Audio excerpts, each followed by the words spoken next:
বাংলাদেশ ও ভারত দুই বাংলার জনপ্রিয় অভিনেত্রী মিমি চক্রবর্তী বিনোদন জগৎ থেকে রাজনীতিতে অংশ নিয়ে 2019 সালে তৃণমূল কংগ্রেসের হয়ে লোকসভার সদস্য নির্বাচিত হন মিমি।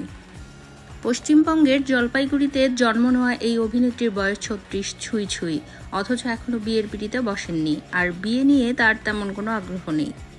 সম্প্রতি এক সাক্ষাৎকারে জনপ্রিয় এই অভিনেত্রী জানিয়েছেন, সিঙ্গেল লাইফ খুব বেশি উপভোগ করেন, তাকে সঙ্গ দেয় প্রাণপ্রিয় পোষ্যরা, কাজেই তাকে কোনো রকম একাকিত্ব গ্রাস করে না, শুধু ঘুমিয়েই আনন্দে জীবন কাটাতে চান অভিনেত্রী।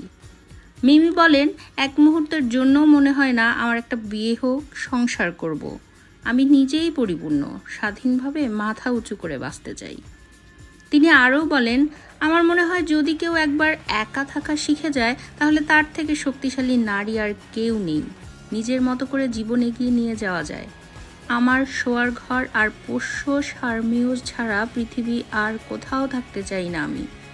ওদের মুখ দেখে ঘুমাতে যাই, ওদের মুখ দেখে ঘুম থেকে উঠি, এর বাইরে কিচ্ছু চাই না আমি। কিছু মানুষের আচার আচরণে অসন্তোষ প্রকাশ করে অভিনেত্রী বলেন, বর্তমান সময়ে উদ্ধত্ত এমন জায়গায় পৌঁছেছে যে রাস্তায় লোকজনের উপর উদ্ধত্ত আচরণ করে অনেকের বান্ধবী পটাতে চায়। পূজায় পৌরুষের বহর যেন আরও বেড়ে যায়, সাঁ করে জোরে বাইক চালিয়ে বেরিয়ে যায়। এই পুরুষই প্রেম করে বিয়ের পরে অত্যাচারী হয়ে ওঠে।